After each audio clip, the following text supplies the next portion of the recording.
ঘন এক জঙ্গলে ছিল এক জাদুই কূপ।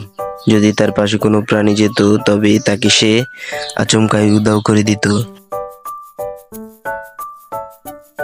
একদিন তিনটি মেঘ অনেক পানি নিয়ে জাদুই কূপের উপর দিয়ে উড়ে যাচ্ছিল। হঠাৎ করে জাদুই কূপ মেঘগুলোর পানিগুলো চুরি করে নিল। আমাদের এ কি হলো? আমাদের সব পানি কোথায় গেল? কে চুরি করলো আমাদের পানি? তারপর একটি নীল পাখি জাদুই কূপের উপর দিয়ে খাবার নিয়ে উড়ে যাচ্ছিল, কিন্তু জাদুই কূপ খাবারটাও চুরি করে নিল। এটা কি হলো? বাচ্চারা বাসায় না খেয়ে আছে, আমার খাবার কে চুরি করলো? পাশেই ছিল এক জাদুই গাছ।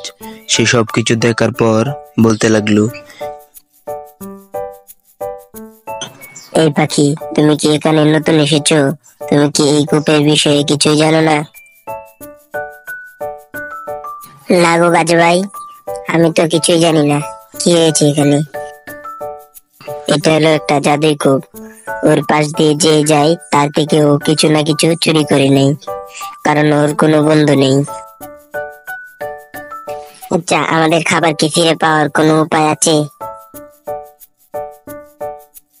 হ্যাঁ, অবশ্যই আছে।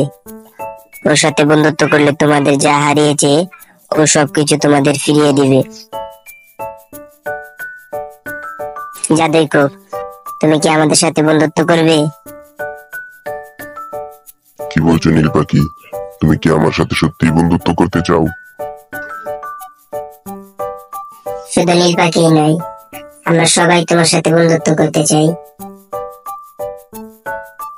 আর হ্যাঁ, আমরা প্রত্যেক দিন সবাই তোমার সাথে একবার করে দেখা করতে আসবো। তারপরে জাদুই কূপ সবার সবকিছু ফিরিয়ে দিল। ধন্যবাদ জাদুই কূপ, আমাদের সবার সবকিছু ফিরিয়ে দেওয়ার জন্য।